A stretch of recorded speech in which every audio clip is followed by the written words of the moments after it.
Escaping to the coast for a bit of peace and painting has been one of my greatest joys this summer. Since we moved in February, it's been a big goal of mine to explore our new area, and I have discovered some truly amazing coastlines that aren't too far away. So for today's video, I thought it would be fun to take you to the coast to paint one of my favorite elements, the sand dunes. I typically have more fun exploring the rocks and cliffs or the various creatures living in the rock pools, but I have a newfound love for sitting on the sand and just watching the waves. And a lot of times the dunes feels like they're providing protection and comfort in a place that could otherwise maybe feel a bit exposed and harsh in the elements. I also absolutely love the warm sand colors and the rich greens of the dune grasses and how they play off of each other in different light. So I get really inspired to paint when I see them. This is my new Seawhite of Brighton watercolor album, which has actually been a real pleasure to paint on with gouache.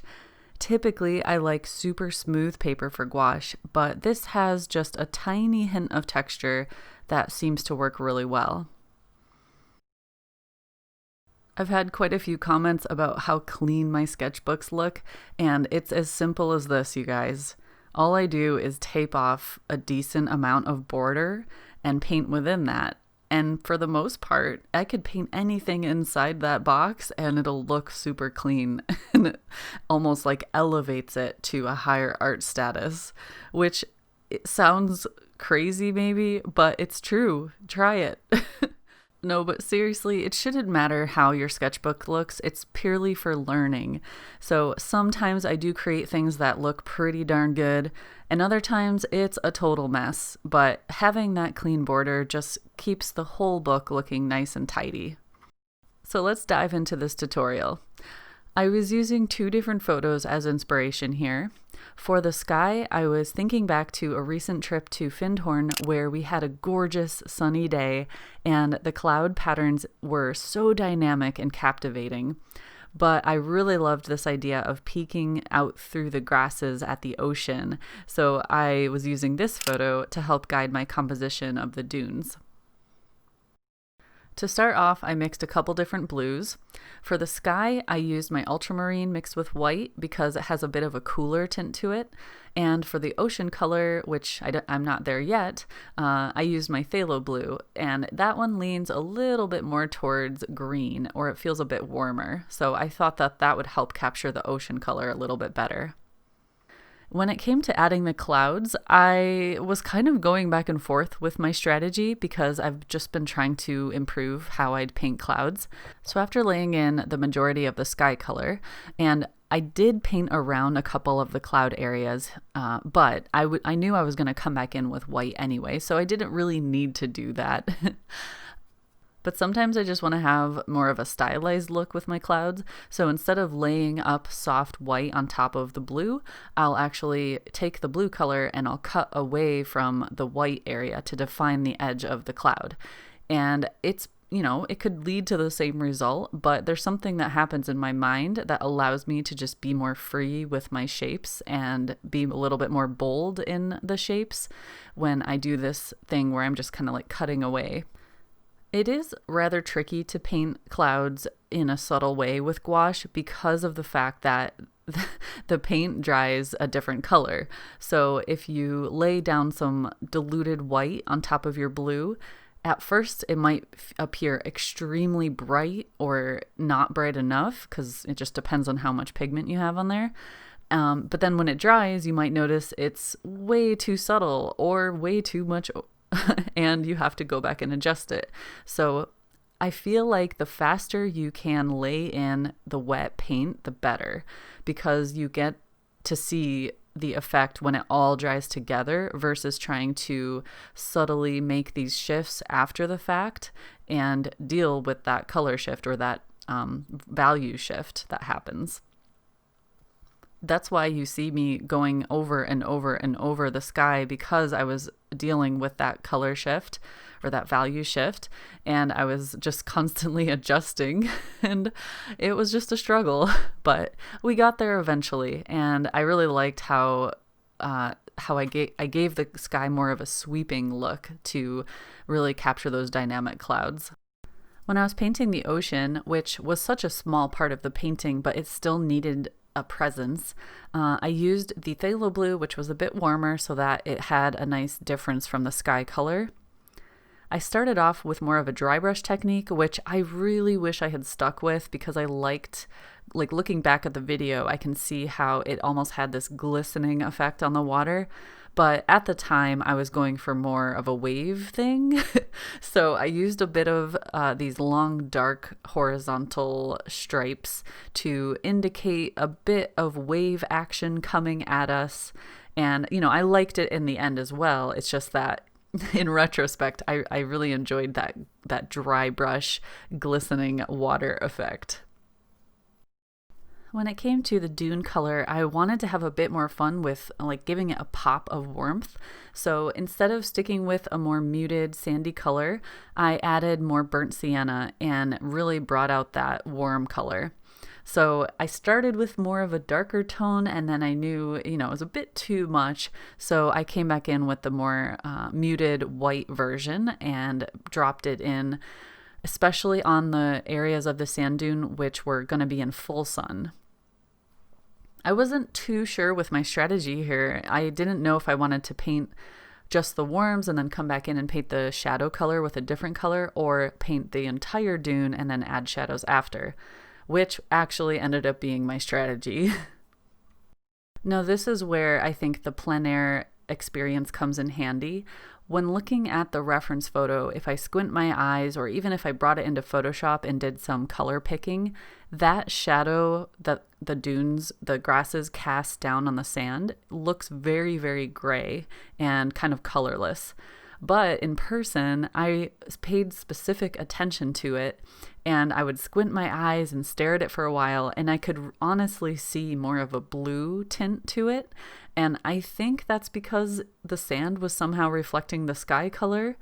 But you know, it wouldn't be pure blue like I'm using here on the painting. This is more of a stylistic choice. But I did want to kind of test this color combination out. And I knew that the only way to really see if it worked was to just do it. So I would paint it like this, and then after I would stare at it for a while and see if it actually worked.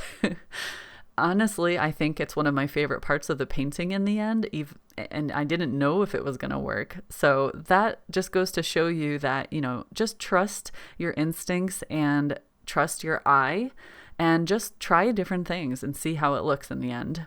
It might look absolutely crazy while you're doing it, but if you just go forward and persevere to the end of the painting and take a step back and see what you're left with, you might be completely surprised and excited by the results.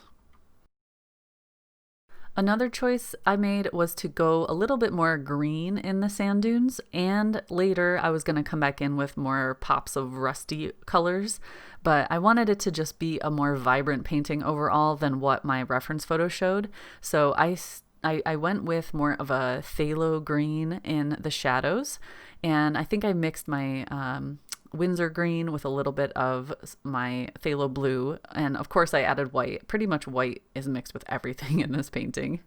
And then I could add some of that dark sandy color that I originally mixed and give it more of a warm pop of color. So when I'm doing the grasses, I'm constantly going back and forth between the warms and the cools and the shadows, and then just thinking ahead, I knew I was going to come back and add bright highlights to the grasses, and that would be the final touch. So for this first part, doing like the shadow bit, I knew that I could kind of go crazy with color and just try some things out, try some fun combinations out, knowing that ultimately they would be a bit more subdued when I added the muted highlights.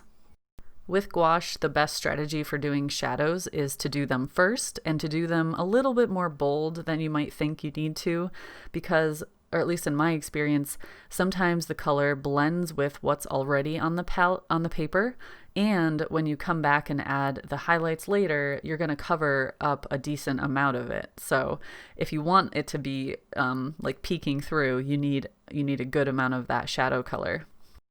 It's definitely a different mindset from watercolor, where you have to preserve the highlights from the beginning of the painting, and you're maybe a little bit more cautious with your shadows, or the darker tones. But I love that about gouache, where I can just really be bold and experiment with all these different color combinations in the shadows, knowing that I can come back and kind of neutralize it or brighten it up really easily with that opaque highlight. I honestly think the trickiest part in doing this painting was capturing the thinness, the subtlety of the grasses when I have more of a bigger brush, like I'm using bigger chunky shapes. So occasionally I would switch to my tiny script brush and get like the thinnest line I could, but I kind of just accepted the fact that overall my shapes were a bit larger, a bit chunkier, and I tried to embrace that from the beginning of the painting, as you saw in the sky. So if you have like super, super teeny tiny brushes and you can capture those tiny little thin grasses, then I think that's best to, it's probably best to save that for the highlights, because it'll stand out much better against these dark shadows. But again, this was a lesson learned for me. Now I know that in the future I would come in more confidently with my bigger shapes, and then later add the thin grass highlights. I hope that made sense. I feel like I'm a bit rambly in this tutorial, but there's just a lot going on.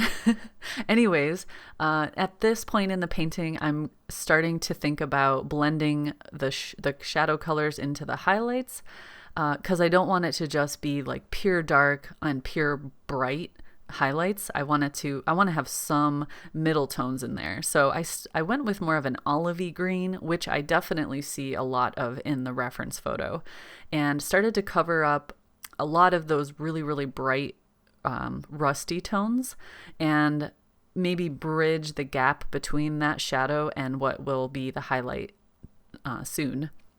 I also want to point out that it's a bit strange to paint in the shadows, the blue color on the dunes, on the sand, before doing the grasses. So it's really important to actually have a strong idea of where your clusters of grasses are going to be before you do those shadows, whichever color they're going to be, doesn't matter, because they do have to work together. Like the shadow has to come from somewhere, right? So next time I think I'll do a couple really quick value studies, just to get my grass composition down a little bit stronger before jumping in. But I still thought that it worked okay in the end. It's just something to think about for future. And now it's time for the final highlights. I'm using a warm greenish tone here because I still want to be sort of harmonized with the rest of the colors. And at this time, I also noticed there were a couple spots that I could do a little bit more of a dark shadow, especially in the base of the grasses, and maybe just dropping like a hint more of a deep shadow onto the dunes, like maybe more of a direct shadow. I didn't want to add too much of the harsh shadow because I really liked the light airiness of the color palette before I went darker. And I thought that it played really well into the whole bright sunny beach day thing, because sometimes you're at the beach and the sun is so blinding and everything is reflecting light back at you that you're like just squinting and it's hard to see in that bright light. So if I wanted to keep that warm brightness in the painting as much as I possibly could. My final touch was to come back in with the original sand color and lay in a couple dots of dappled lighting. So breaking up those bigger blue shadows with a couple hints of that bright sand, which, was just an attempt to make it look like the light was filtering down through those grasses. And I think that'll about do it. So I hope you enjoyed this little tutorial. As a reminder, I do lots of videos like this over on my Twitch channel every Monday, so if you'd like to learn more or just hang out with someone while they're painting, come join me. The link is below in the description. You're also invited to join my Discord server, which is just a really fun, basically an ongoing chat room where we can share art, techniques, our favorite gear, just everything really. And there's a really great group of people there. So yeah, join us. Otherwise, I hope you guys have an amazing weekend, and I'll see you again soon.